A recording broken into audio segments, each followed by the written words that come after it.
Hello everyone and welcome back to Let's Play another Metroid 2 Remake. In the last part, we continued on and finished off the industrial complex's underground area, and then headed after the research team where, well, there was a lot of dead people.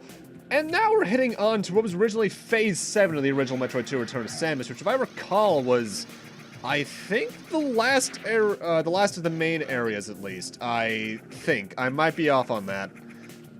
Yeah, I'm thinking, I think it was, in terms of like the main big areas. However, before we get over there, there's immediately a new item for me to get, well, at least an upgrade. Shine Spark through here for a missile tank. What you also could do, and I forget if I do it or not, I think I do, you can also just Shine Spark to the left to skip a lot of stuff. The Shine Spark really is very well thought out in this game, because there's a lot of shortcuts you can use. I won't be surprised if that's where the speedrunners came in handy for the development cycle. Should have held left there, because then I would have been able to continue on, but at least we're here where there's 6 Metroids remaining. Also, they brought in those blocks from the original Metroid 2. Either way, we're going to be doing something a bit different for this area. We're going to be going after all the Metroids that are in the surrounding areas first. Why? Mostly just due to the way that this area works. It's actually faster for you to go around here first than it is to go in there first. And starting off, we got a Gamma. You should be used to these guys by now. Nothing really new about it. I think this one has more health. This is the first one that can really easily, in my experience, do the charge attack on you, but that's mostly just due to stuff. Also, I don't recommend using your super missiles on them, because that would not only take missiles away from something that's coming up, but you also just might miss, and that's no good. Either way, this I'm not even sure what these things are supposed to be. These spikes, they're hazardous. Don't touch them.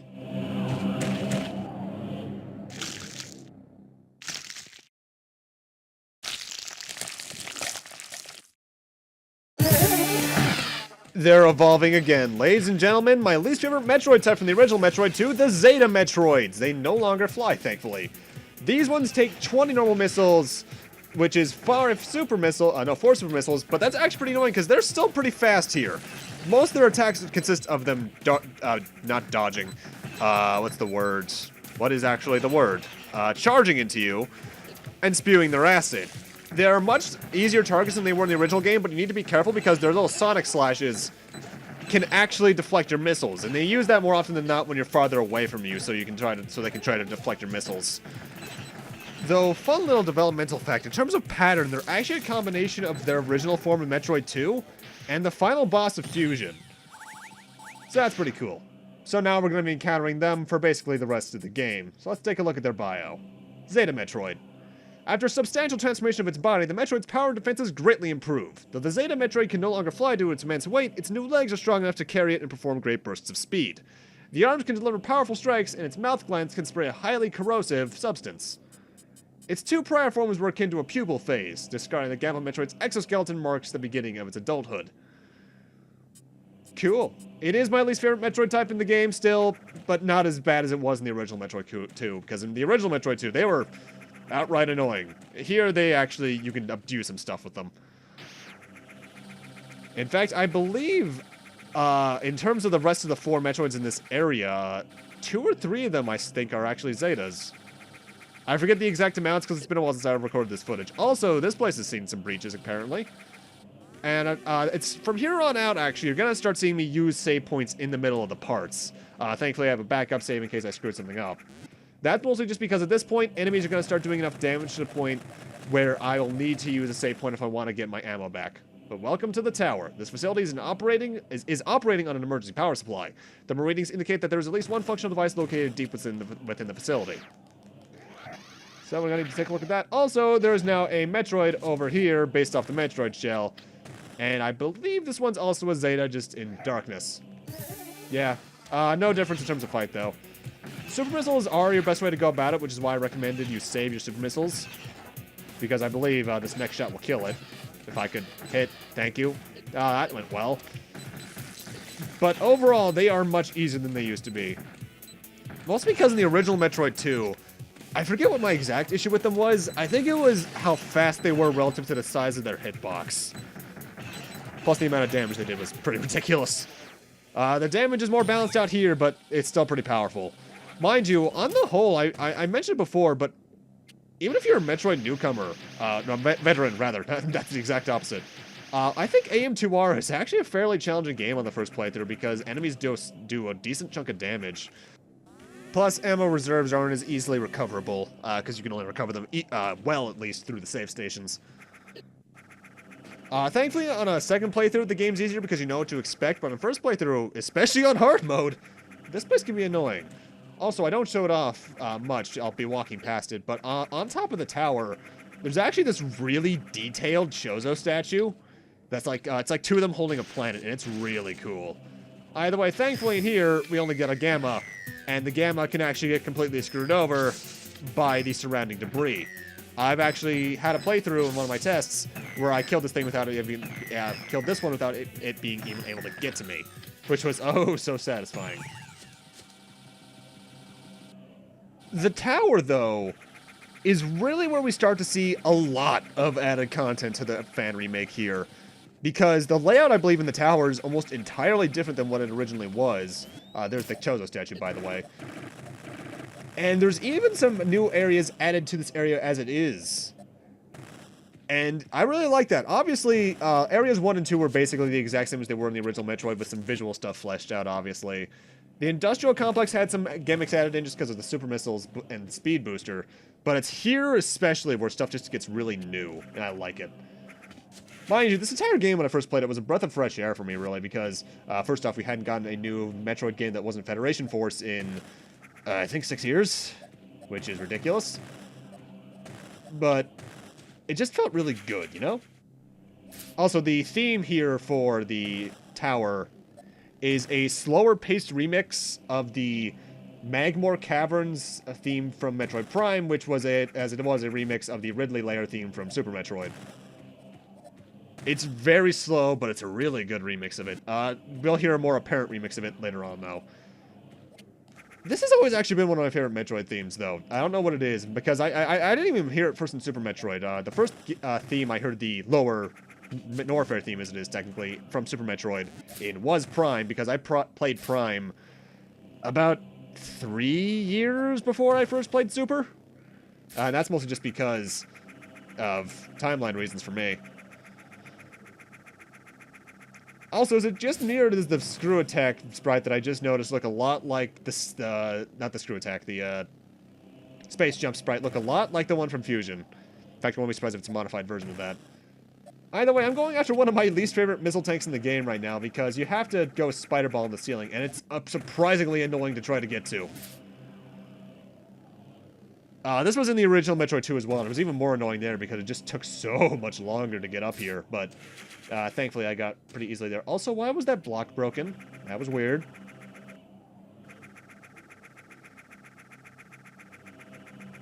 Also, you might notice yet again we have another shorter part than usual this time. That's yet again because my goals I had set out to do I got done a bit earlier than I thought I would. I'll be honest, I overestimated my abilities in some areas and underestimated them in others for this game because I've played this game a few times, but not as many times as I have, say, like Zero Mission or Fusion, so I don't know exactly how much I can get done within a certain time frame as much. So I just kind of had some ability measuring errors there. Thankfully, that Gamma really just ate it. I believe the last Metroid in this area is in the main central tower, but we're not going to be going there yet. Also, up there is some speed booster blocks you can shine spark through from either direction if you're fast enough. I don't like to use it because it doesn't really save you any time, but it's there. Anyway, let's check out this area.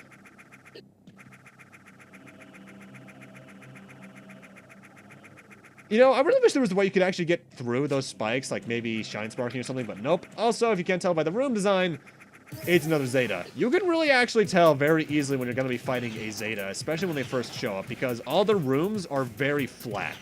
They started throwing some twists in every here and there, like this room has the spikes, which causes this fight to go on a bit longer than I would have liked it to. But at least you can always get some hints like that. Also, Zetas can combo you like that, and that sucks. I actually got a game over my first playthrough because of a combo like that, because I wasn't going to a save point as often as I probably should have. Also, the sprites for when Samus gets knocked back in this game are really good looking. Mind you, I mentioned before, while there are some graphical oddities in this game, like I think the Metroids don't fit entirely well with the rest of the game's graphics, This game is very good looking. There's just something about it. It runs at a very stable 60 frames a second and such, so it just looks amazing and fluid. And I always like it when a game's like that. It's one of the things I really liked about Shovel Knight, actually, is how fluid that game was. Either way, the earthquake's here, and that's the main reason I didn't go into the central area first, because it lowered the lava here, which allowed me to go through this hatch. Well, those are heavy-duty doors. Also, this is the other remix of the Magmore Caverns Lower Norpair theme, the one that actually sounds a lot closer to the original, and it's a really good remix. You have to wonder why those doors are there. Either way, this is the sub-area I mentioned earlier. This area is entirely exclusive to AM2R, and honestly, it's pretty standard. It's actually the most linear area in the game, and that says something for Metroid 2, because Metroid 2 is already one of the more linear Metroid games, because it's actually just a straight line. But there's a reason for that, as we'll see later on. You have to wonder, though, because obviously this place is implied to have been built by the Chozo. How did they get this deep underground without having to face anything major? Obviously, they didn't face the Metroids, because as we know very well by now, the Metroids were created by the Chozo. In fact, in development, there was a... I forget if this is a theory, if it was confirmed, a text file they wanted to add at some point in a future update before the DCMA happened, of the Chozo saying they have unleashed the Great Protectors, which are the Metroids, because the reason that the Metroids were even created in the first place, as Fusion would go into detail about, as well as the Metroid manga that came out before Zero Mission, was to face the X-Parasites. That's why they're the natural predators of them. But you have to wonder when the Chozo first ran into the X-Parasites in that case, because would it have taken them getting to a certain depth? Or were they just immediately there? I would assume they only show up at a certain depth. Also, this is a very long elevator. It's kind of nice, though. We don't see many elevators in the game, and it just feels right for a Metroid game, you know? I recommend using the save point because upcoming can be kind of troublesome. The upcoming part can be kind of troublesome, rather. I forget what's to the left there. Oh, actually, no, I remember what's to the left there. We can't go through there yet. Now, these look like generators? Also, don't bother with the enemies. They have way too much health. That looks like the thing from Kirby Superstar. Welcome to the power plant, I guess. This geothermal plant generates the power to run all other facilities in the cave complex. Water from the hydro station is injected into the pipes using insulated pipes. Sophisticated turbines use the heat of the local environment, being extremely efficient with minimal loss of water. The massive amount of energy produced is stored in isolated arrays of power cells. One of these has lost some structural integrity, and a significant change in temperature could overload it. That doesn't sound good. Well, let's see what we got in this room. Oh, and we're locked in. Great. Hey! Power bombs! I believe the way they work depends on which control scheme you're using. Since I'm using the Super Metroid one, I just have to press Y 3 times to get to it, and it activates. But I think if you're using the other one, you just have to hold R. Oh, crap, that doesn't look good. Get the hell out.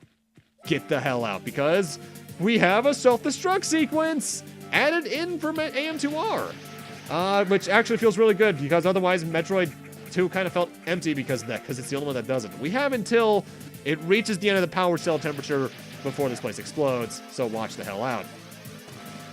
However, I think how fast that this thing deteriorates, or I guess heats up, depends on your difficulty. On normal, it goes uber slow. Easy, probably slower. Oh, hi there. Either way, you don't have to really worry about time. And our next boss is the tank prototype. Sensors on its head provide it with accurate aim, however the alloy protecting it has weakened with time, along with the arm and track sections. Attacking these parts may grant you tactical advantages. Hardware scans reveal this tank was to be mass-produced. Originally remote controlled, a basic AI is now active due to a lack of commands. This boss is easy just because of the time limit, honestly. Because it doesn't take too many missiles to take out the treads, then the head, then the arm. Once you take care of the main target, though, is the chest. Because that's where the main core is, and once you get rid of that, the thing goes down really, really easily. I could recommend, actually, using a power bomb there, but I recommend saving the one I have, at least, just to make a certain section go by faster, which even I think I screw up on anyway. Yeah, I did right there. I didn't mean to place that. Whoops. Because the power bomb, the way it works is that it's not like it was in, I think it was Fusion, where it's one just powerful blast. It is instead a bunch of individual hits.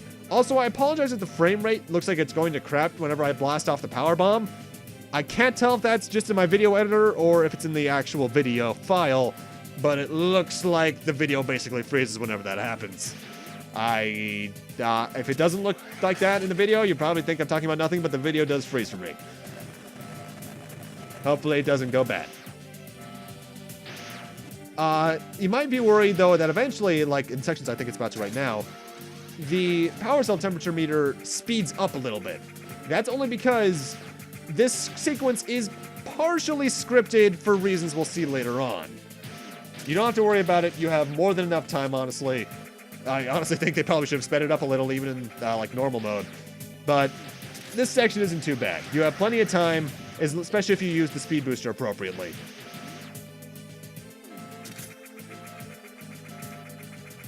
Pretty good remix of the Metroid 1 Zero Mission self-destruct theme, though. Because a lot of the Metroid games, and even Metroid fan games especially, use Ridley's theme for any self-destruct sequences that are in them. And I actually much prefer them to use this one because it's not only more distinct for me because it's used for only the one thing, but it's also just more memorable to me. But that's also because I played Zero Mission an unhealthy amount of times. This is the room I wanted to save the power bomb for, because then I didn't have to waste time doing those extra bombs. But, oh well. Alright, doors, gonna need you to open up. Oh god, it's speeding up. Gotta go right now. Gotta go. Hurry up. Gotta go. Okay, good. We got one down, one to go. Oh, the meter's maxed out. That's not good.